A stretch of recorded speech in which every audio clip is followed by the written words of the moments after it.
They say that data are like people getting interrogated. Torture it hard enough, and it will tell you whatever you want to hear.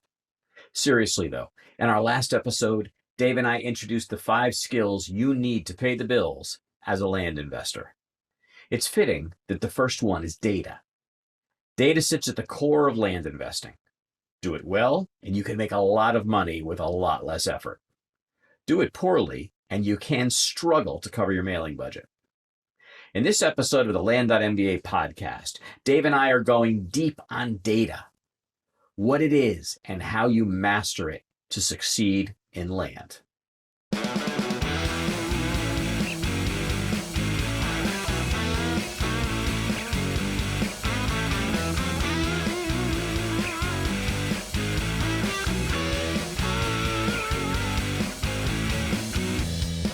Welcome to the Land.MBA Podcast. I'm your host, David Malmsteen, kissed along with my co-host, Howard Zonder. How you doing today, buddy? I'm good. It's getting cold here. Gotta wear sweaters and sweatshirts, and fall is breaking out fast. I know. I had a little fire pit outing with some my men's group last night, and I brought a light rain jacket, and it wasn't warm enough. The chill is starting to set in here too. Yes, sir. But we got a hot topic today. Near and dear to my heart. It'll warm you up, especially you. You're a data geek. Exactly. Well, last time we talked about the 5 skills. What did you say? It was the 5 skills you need to bill or something? To pay the bills. 5 skills to pay the bills. So, so the first one of those is data. So data it is. That's what we're going to talk about. And I can't think of anything more important in this business. I mean, there are 5 skills, but without this, the other ones just don't matter. Right? It all starts with data. Exactly. Being able to analyze it, being able to use it to your advantage. Exactly. But before we get into the meat and potatoes of data, if you are enjoying this podcast, and I hope that you are and getting some good value out of it, whether you're watching or whether you're listening to it on podcasts, on iTunes or Google Play or Stitcher or wherever you get your podcasts, or if you're watching it on YouTube, please like, subscribe, leave a comment. Let us know what you think. Let us know what you want to hear from us. It really, really helps us to deliver great content to you guys. And even if you don't like it, give us a 5-star review anyway, just because we're nice guys. Help us out. All right. And with that, you will improve our data. So let's get to it. Awesome. So Howard, biggest question, what is data? Data. What is data? Well, it's different kinds of information that are formatted in a particular manner, which then we can subsequently analyze and report on at some point. So I'm falling asleep already, man. Come on. That's the technical definition. I think that within our business, the way that most people immediately think of data is we get a list from the county, from data tree, wherever we get it from, and then we mail to that list. Well, that list represents data. It is made up of a set of records, which have a number of fields of information. And we use all that to send mail and to connect with people. Without that data, we're going nowhere fast. So it starts with data. Even before we mail, we're using data because we're analyzing counties. And so we're collecting information about those counties in order to say, I want to mail to this one, but not to that one. That is a form of data analysis. Very good. I'm clear. Clear as mud. But it should be said that in software, you've got 2 different things. You've got software programs, and then you've got data. So the software programs are things that store, manipulate, and use data, things like CRM systems, pricing systems, mapping systems, whatever they are. But in order for them to have any value, we have to feed in the data, which is the raw information that we're then going to manipulate with those systems, CRM or whatever, so that we can make use of it for our business. I mean, people like to call the Land.MBA, for example, a CRM system, and to some sense it is. But one of the things that it really does, at a most fundamental level, it's a place where we store or collect, store, manipulate, and use data. That's fundamentally what it is. The rest is just icing on the cake. All right. So why is this important, and how to a land investor, and how would they use it? So I think a good way to think about it is something really relevant in today's world is with the whole all the emotion around COVID. You've got everybody saying follow the science. Well, what is the science? The science is hopefully somebody credible, is doing a study. Hopefully, they're building a model for that study that would be credible, and then they are collecting data. And that's what science is. We observe and collect data and then analyze it so that we can understand the world around us. And it's no different here. So it helps us, whereas that helps us understand everything from the spread of a disease, all as well as what different therapies and whatnot will help mitigate the spread of the disease. In our case, we're collecting data, and again, we're understanding markets, we're understanding pricing, we're able to comp and figure out what market values are.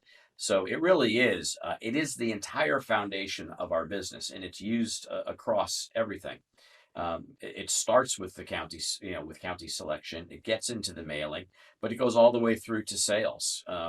Before I do a sale, a final sale, I've got a pricing calculator, and I'm putting all the numbers in, and it's telling me, okay, this is particularly true if I'm selling it with seller financing, if I price it with this price, at this interest rate, with this term, it's going to give me this ROI, this margin, and this number of months to break even.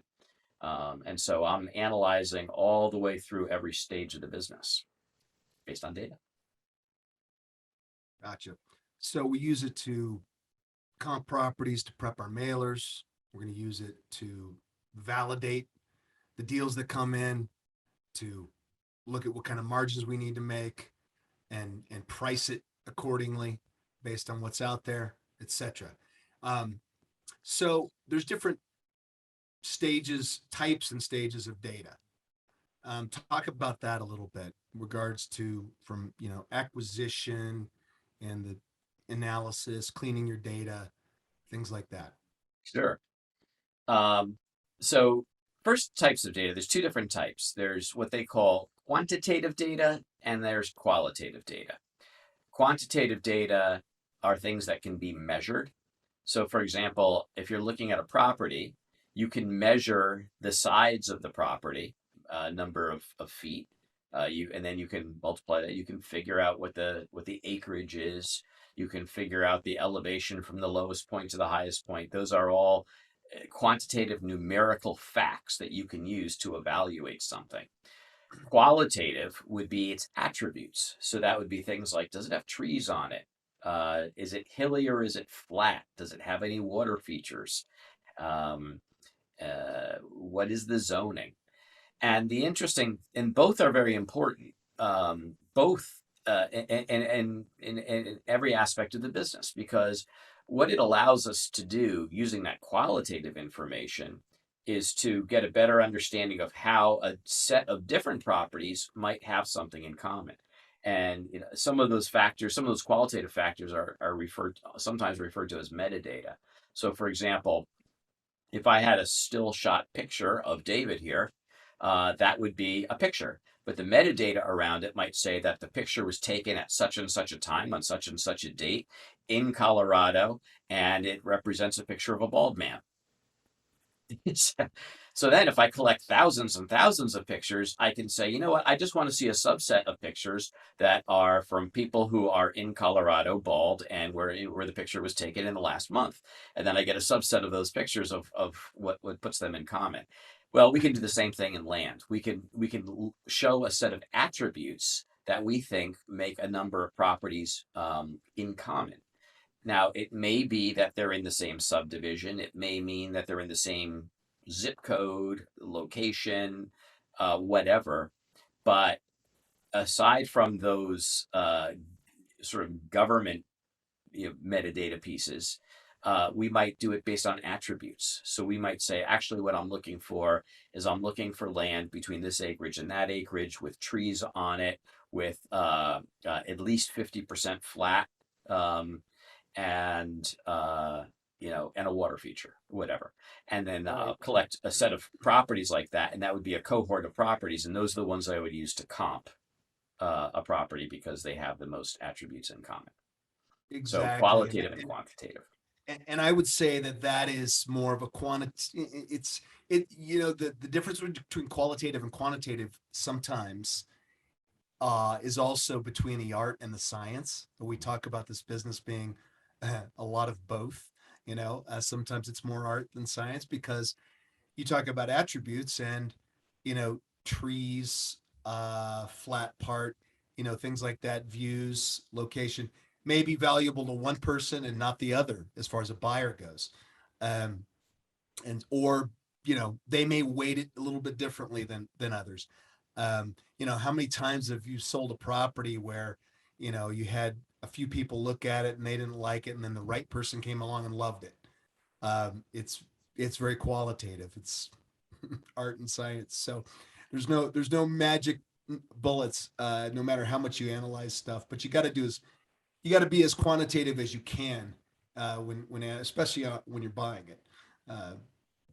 So you'd like to be. It's funny. My son is so into, of all things, metalwork. I mean, go figure how that happened. Certainly did not come from me. In fact, we went to a whole weekend of blacksmithing last weekend. He was so into it. So anyway, there's a new show on TV called Metalsmith Masters, something like that. And so we're watching it, and two of the contestants on this show had to work together in a team. And one is a guy that designs everything on a computer and then has like a water cutter cut exact pieces based upon the design he's created on a computer.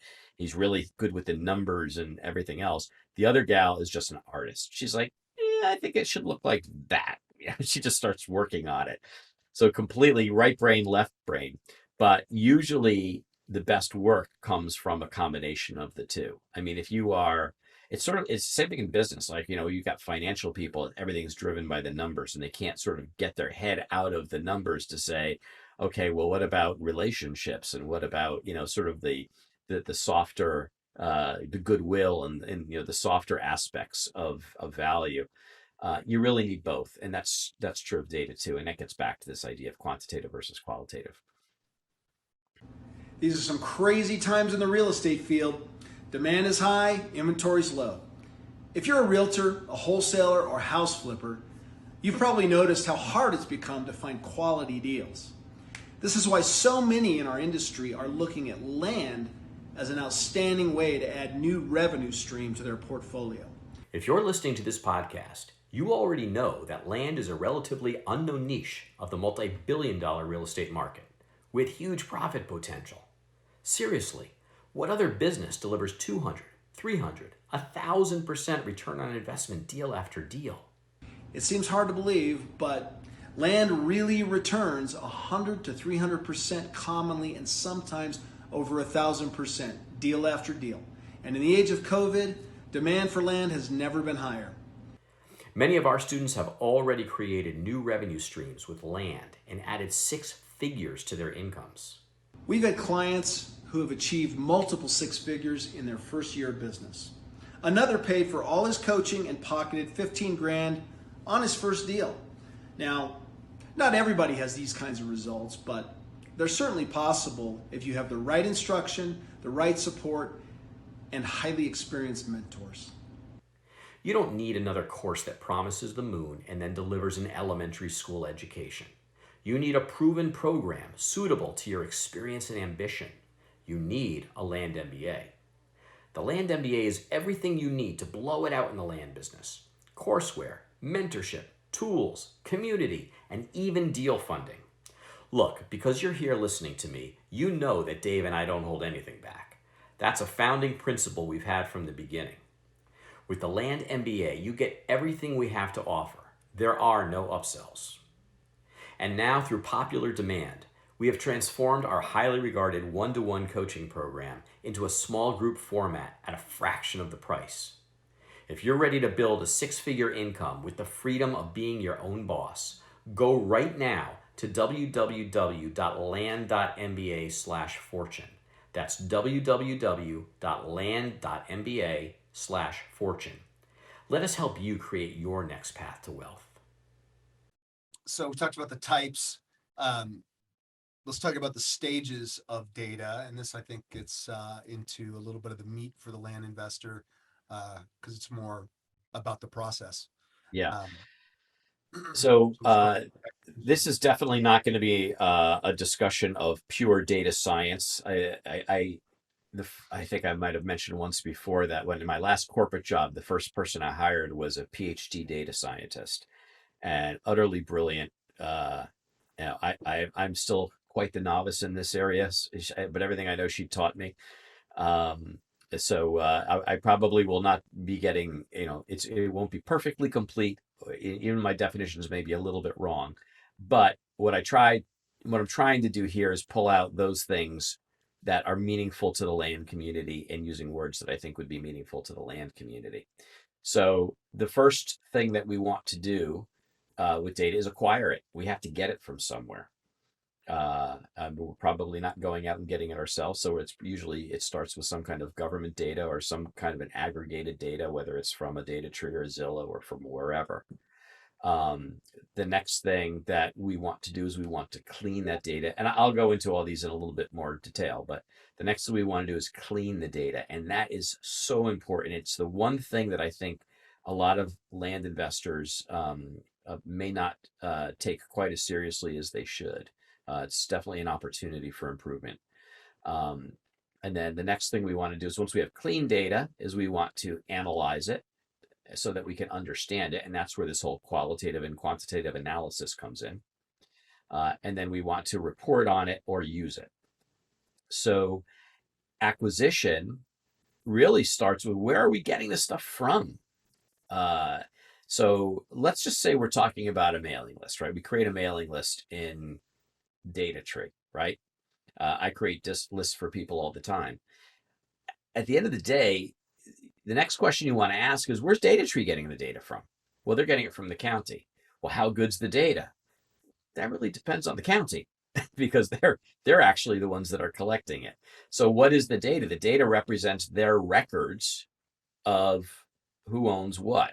So hopefully they're maintaining good records, but sometimes they're not. And some, a lot of times people pass away, people move. How well is that data maintained over time? Are they capturing that information? Sometimes good, sometimes bad.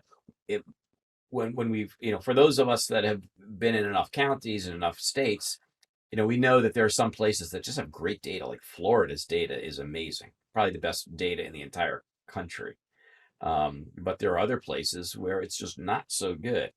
I was working on a deal in Costilla County, Colorado, and give you an example of how data can really trip you up is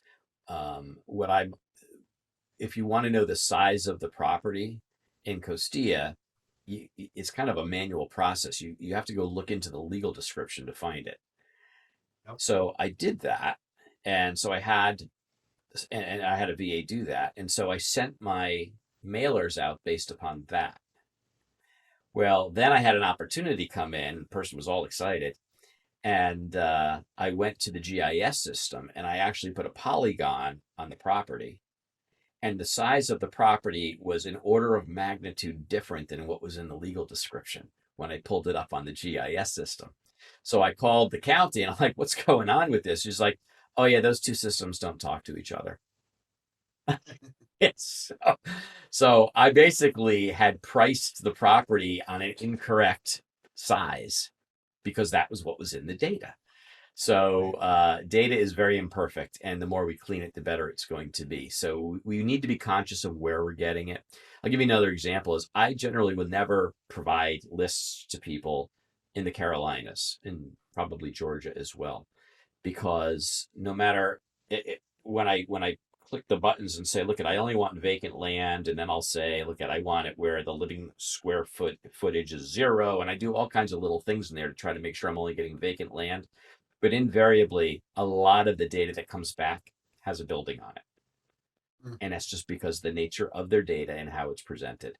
So it's so hard that I don't even provide lists there anymore. If I was going to invest there myself, I would have to figure out how to overcome that. But Right. just Right. using like a data tree, it's very, very difficult. So that's acquisition. You want to know where your sources of data are, what it's going to cost, how you're going to get it, what format it's going to come in. Is it going to come in as an Excel spreadsheet? Is it going to come in as a CSV? Is it going to come in as a PDF, as a Word document? Data, I've gotten delinquent tax lists, and they're literally photographic PDFs.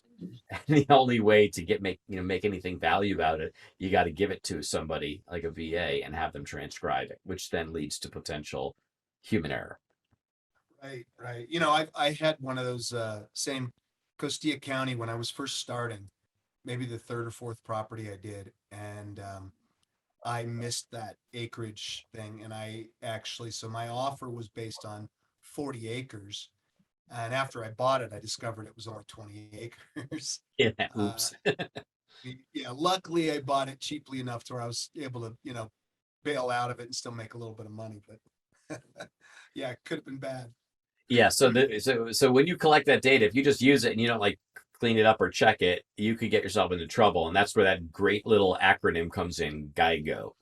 Garbage in, garbage out. So Yeah, uh, all data, I don't care how good it is, needs to be looked at, needs to be cleaned up. And so that gets to the next step, which is cleaning the data. Sometimes in our business, we just call it scrubbing. But scrubbing is not perfectly, it's not the perfect word for it, because a lot of times what we mean by scrubbing is I want to eliminate records that are not of interest to me. Yeah, it's not my strategy. It's too yeah. expensive. It's the size is wrong, whatever it is. So I Or want you're to just kind of, formatting the columns. I don't yeah. need these columns. Well, so formatting columns, that would be an example of cleaning. But But I think people refer to it as scrubbing. yeah, exactly. No, it's true. So it kind of scrubbing encompasses all of that. But normally cleaning would just mean getting the data in good shape, right? Yeah. So an example would be maybe you pulled the data down and it has the entire mailing address as one field. So you've got the street, city, state, zip, all as one field. But when you want to get to the mailing, the way your mailing's set up is you really want those in separate fields. So I want one for street address, one for city, one for state, one for zip. So how do you break that up? And that becomes a whole kind of Excel formula exercise. But that's an example of cleaning the data. Yeah. Another aspect of cleaning is augmentation.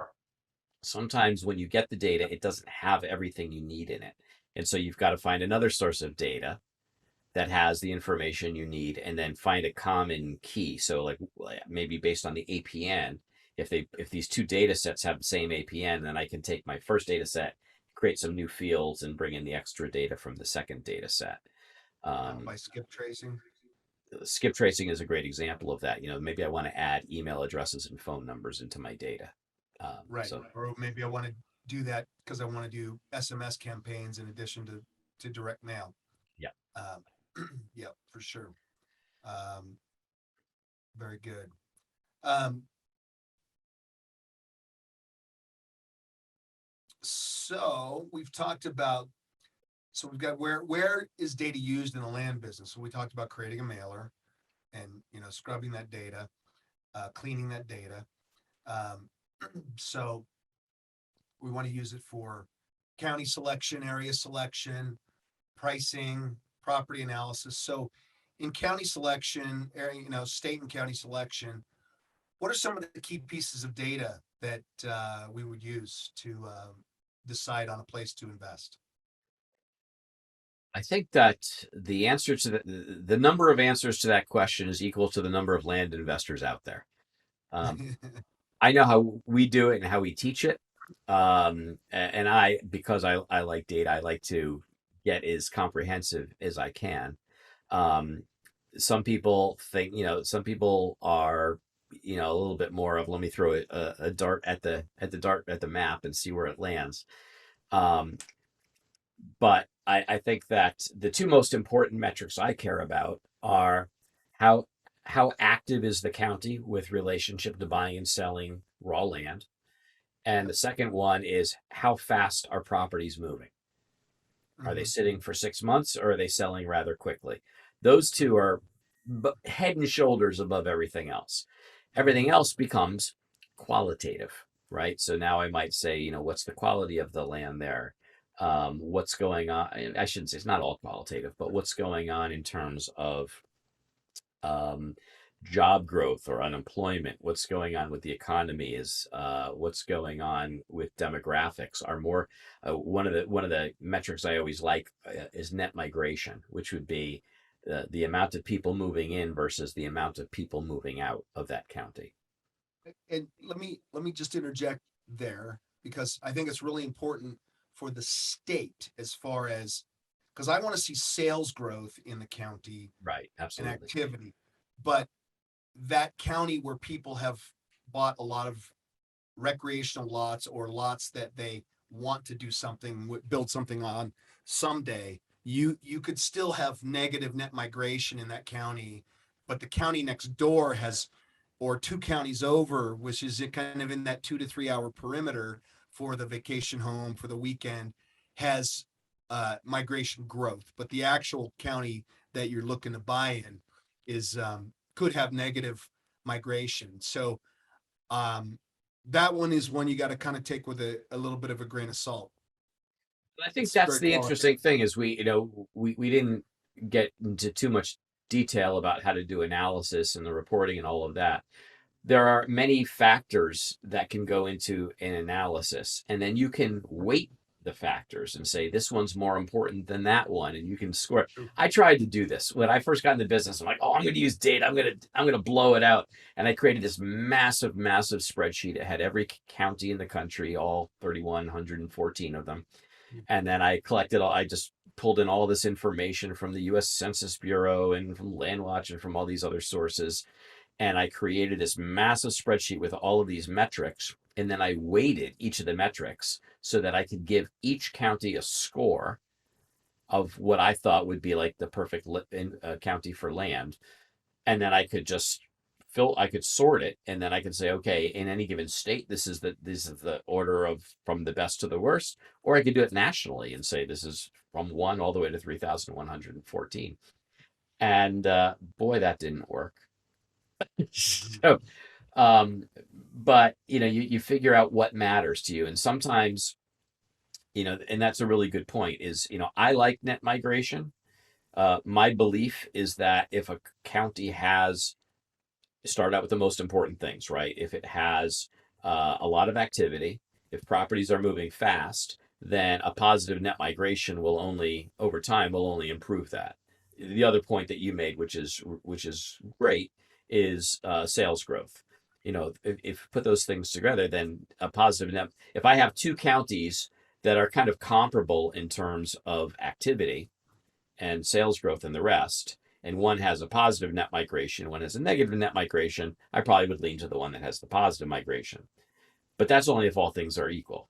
So you have to look at all of the different kind of factors, and then in the totality, and then you can make a decision. And that's where the human part comes in. It's about the analysis, and you're looking at that data through the lens of your strategy. So two people could look at the same data based upon looking at 5, 6, 7 different counties and come up with different conclusions based upon what their strategy is. Hey, folks, people often talk about automating and outsourcing your land flipping business, but what does that really mean? Generic solutions leave it to you to figure out how to set up and maintain the automations. I've been running my land business on LandSpeed for over 3 years because it's a total solution and allows me to focus on being a great land investor. LandSpeed was built specifically for land investing by a land investor. And with many of the most successful people in the business using it for years, it's evolved into one of the most feature-rich solutions on the market. Some of the key benefits I get are being able to create and manage mail campaigns and neighbor letters. I'm able to automate tasks amongst my team, create contracts and deeds, and email, text, or mail them within a few clicks.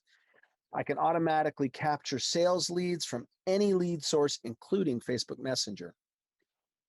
Then it automatically pushes those leads into my sales funnel so that I can manually follow up, but they also go into my automated drip campaign. And since LandSpeed's a total cloud-based solution, I can run my business from anywhere in the world with a phone, laptop, or tablet. So if you want to turn your hobby into a professional, scalable business, just go to landspeedtech.com/Dave to receive a $150 discount today. We've got that. We've covered for county area selection some of the key metrics that we want to look at, and then of course, obviously for pricing. And then once we get a deal in, we want to be able to look at. So when you're pricing your list, you're looking much more comprehensively at the comp data. I mean, a lot of people will, print a map and write down values on an area of a map and kind of figure out the average price per acre and go. And in those areas. And then others will just, price the whole county based on a price per acre and, throw enough dang on the wall and see what sticks. And others will get down much more micro and price small areas on the map so they can get more accurate and more concise on their pricing. That's very time consuming. And I'm just going to plug a little tool that you make that I love to use for that, and it's called Price Boss. And it's very helpful for letting you capture a lot of data off of sites like Zillow and Lands of America and figuring out the median price per acre, setting up your acreage splits and pricing it. And I find that tool invaluable. Really helps me nail down my pricing pretty accurately. I appreciate that. This is sort of the debate of neutral offers versus blind offers. So in blind offers, you put forth a lot of effort before the mailing goes out. In neutral offers, you put forth a lot of effort after the mailings go out. And but the trick is, for me with pricing, when you're doing blind offers or even ranged offers, the goal is to get as accurate as you could possibly get without killing yourself. Because that only a half, one, at the max 3% of a list is going to convert. Most of them are not going to convert. So you don't want to kill yourself at the beginning. We got to remember in our head, what is the purpose of that letter? The purpose of that letter is to generate a conversation. Yes, exactly. It's a And I think what resume. you're talking about is getting lost in analysis paralysis. Right. We can over scrutinize and over analyze the data. And I mean, it's something that you learn over time because pricing mailers is, again, it's a lot of art mixed with science. And, sometimes you've got areas where you've got lots of comparables and you can plug those in and feel pretty confident that you're in the ballpark. And that's just it. You're trying to get close enough to get people on the phone and have a conversation. And inevitably, I don't care whether you're going to piss some people off and it's just part of the business. And you're going to price some way too high and get a bunch of calls like, hell yes, I'll take that offer. It's the best offer I've had in years, and then you go and you look at it and you're like, ooh, yeah, I screwed that one up. And then you try to walk it back and, many times that's successful, many times it's not. But you had a conversation. Yeah, when I first got into the business, the guidance that I received was go find a couple comps on, maybe 5 to 10 comps off of Craigslist, maybe LandWatch, average them together, figure out, and then basically price your county based upon that, the whole county. And so you kind of had there was two primary methods back then. It was, okay, everybody in the county gets a $500 offer, or everybody in the county gets a $250 per acre offer, and I just multiply it times the parcel size to get my actual offer. And in both those cases, it's just horrible. And what's horrible about it is it generates a ton of missed opportunity, because what's going to happen in that situation is there will be a sliver of properties where your pricing's pretty close to being right, a sliver. And there's a reasonable chance you'll get a call from those people. Then there's going to be this huge group of people where the price is way too low, and they're either going to throw it in the trash or they're going to call you and tell you how much they hate your guts. In either case, you're not getting deals out of it, and it kind of wastes some time. And then you're going to have this big group of properties that are way overpriced, in which case your phone's going to be ringing off the hook, and you're going to realize you're not able to actually do those deals once you get into due diligence, because those prices will not yield a profit. So if you can get very good ballpark right before you send your letters out, then fewer are going to end up in the trash can.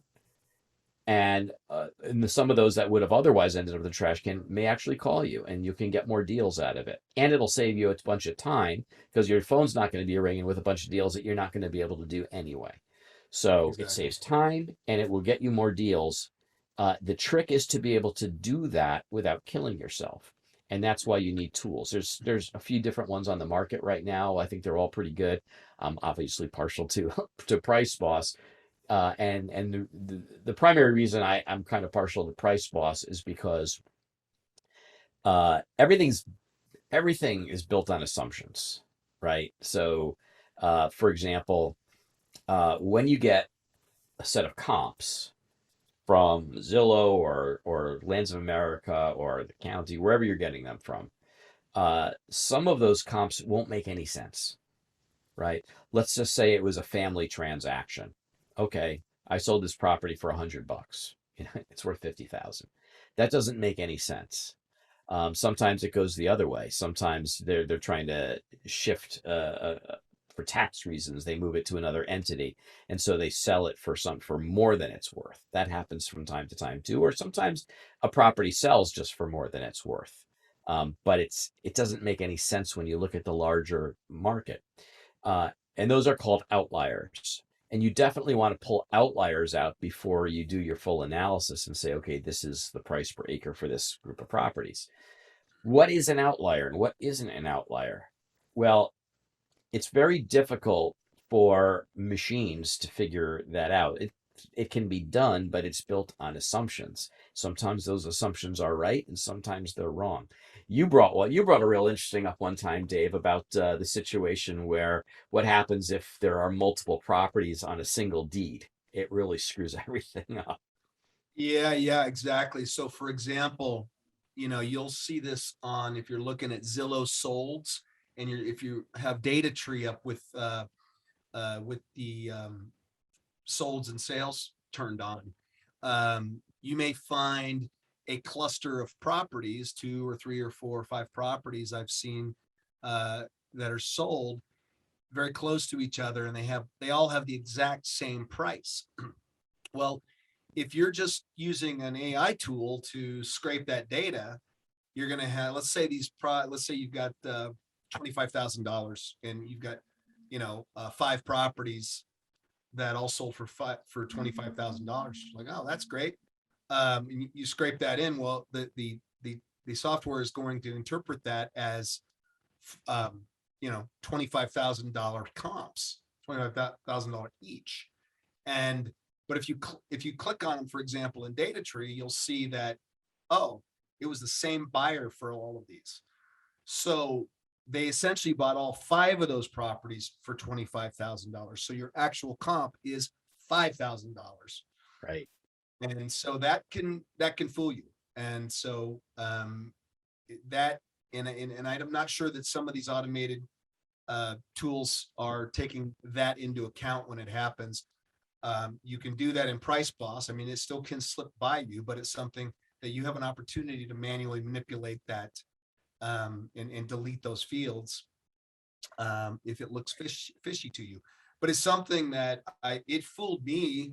Uh, I didn't catch it until, probably only about a year ago, and I've been in this business for 6 years. Yeah, So I mean, what when you talk about cleaning data, this is especially true in pricing because let's just say I've got two properties, and they translate into the same price per acre. Well, if they are two properties, then that's valid. What if they're the same property? It's just a duplicate data. It actually manipulates your number and makes it too high or too low because you're counting too many properties that aren't real. And so that happens again. It's important to understand where your data is coming from. So LandWatch, Lands of America, Land of Farm are all the same company now. And not all, but most properties that go into that system are syndicated across all the platforms. So if you pull data from LandWatch and from Lands of America, you're going to end up with a lot of duplicate data. Sometimes yeah, people just post multiple times. So what we did in Price Boss is we set it up so that you can sort it, and it basically highlights where all your duplicates are. So you can look at that and say, is this really a duplicate or is it not? And if it is, you delete it. Again, machines can do some of that, but it's built on assumptions, and sometimes it's right and sometimes it's wrong. And if you don't have the ability to kind of go in there and put your own little decision making on it, you get what you get. I'm a bit of a control freak when it comes to data. I like to see it, so I like to take that out. And then what we do is we create a graph. It's called a scatter plot. On one axis, it'll just have acreage, so it'll go anywhere, can go from whatever range you put in there, but say 0 to 1,000 acres on the x-axis, and on the y-axis it has price per acre. And so what you'll see is that across all the comps that you've collected, it tends to build clusters, but it also will show you on this scatter plot those properties that are way up high or way too low, and they're not part of any clusters, and those are most likely your outliers, so you can easily find them and make a decision whether you keep them or you get rid of them. And that's the cleaning part of it, and it takes a bit of time and effort. The more you do it, the better you get at it, and the less time it takes you. But once you've done it, boom, you're ready to get some very accurate pricing, and with that, hopefully, you'll get more deals and less wasted time. great. So I just want to bring up one more piece of data that I think is important that we for tracking and deciding where we spend our marketing dollars in this business, and that is, tracking where your leads are coming from. If you are set up with the various sources, like if you have a Land.com account, you're going to have leads coming from the three different Lands of America, Land and Farm, and LandWatch. And then maybe you use Land Flip, maybe you do some Facebook and some Craigslist and any other source that you have. It's really good to measure how many leads are coming from these sources, and which ones have the highest rate of conversion as well. Like, we know that, for example, Facebook, you get a high number of leads, but the quality of lead may not be that great.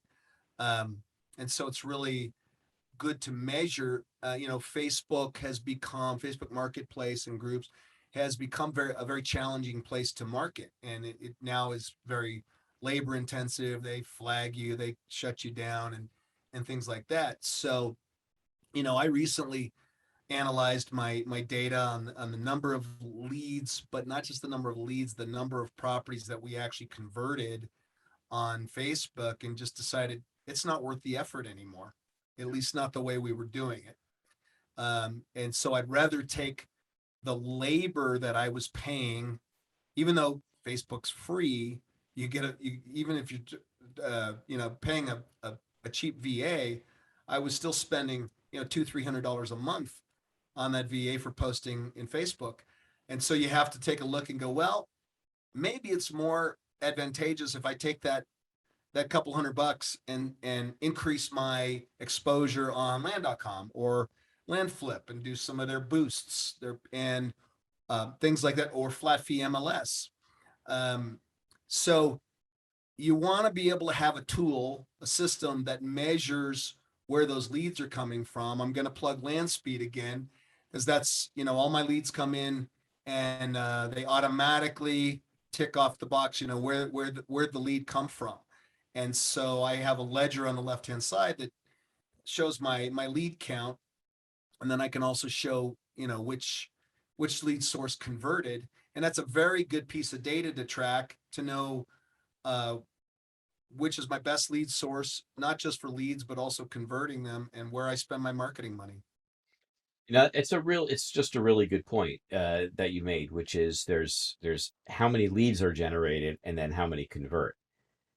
And so you collect the data, but when you get to the analysis and the reporting side of things, it's about, we don't need to collect and analyze and report unless it's going to actually lead to decisions that improve our business. Otherwise, you're just doing it for the sake of doing it because you like data. That's all fine. But, we want to exert ourselves in ways that are going to improve our business. So, it starts with asking the right questions. If you start to say, okay, what channels are working best for me? What matters most? I mean, is it leads or is it conversions? Well, I would argue it's conversions. So that would be a great example of that. And so it all starts with asking the right questions. Yeah. And, because it all translates into labor as well, right? Because if I'm getting, just like the Facebook example, if I'm getting a lot of leads, but none of them are converting, I mean, those leads got to be followed up. Now, some of them are just, it depends on how you handle your leads and how you rank them. Mm-hmm. Sometimes if they're just an email that came in, then I just let it go to the autoresponder if it's Facebook. But, if somebody gives me a phone number, they're getting a call, so it's, and they're getting a manual email on top of the autoresponder. So, if the lead quality is really crappy from a per certain source, you either want to stop that source altogether or just, put them on automation period and don't do a manual follow-up. So all of these points of data are control how you, operate your business. And, think about the Pareto principle all the time, right? 80-20. Yeah. Great point. All right, I think we beat the horse dead. I love it. Well, this is an important horse, and if you don't master data, and you don't, if you've got kind of a background in this and you've played around on Excel spreadsheets and things like that, it's probably not going to be terribly hard for you to master it within this business. If you don't have that background, it's just one of those areas you want to make sure that you are improving all the time, because the better we are with data, the better this business is going to run. There's just no way around that. It is, one of the 5 most important skills to pay the bills. All right. That was a great talk. We'll talk to you soon. Adios, everybody. See ya. We hope you enjoyed this episode, had a bit of fun, and walked away with some actionable insights that you can apply to your business. Dave and I have got some great content and interviews planned, so don't forget to rate and review, and of course subscribe to this podcast on iTunes, Google Play, Stitcher, or wherever you get your podcasts. If we mention any interesting links or tools, you'll find them in the show notes. To learn more about Land.MBA, visit our website at, wait for it, Land.MBA. See you next time on the Land.MBA Podcast.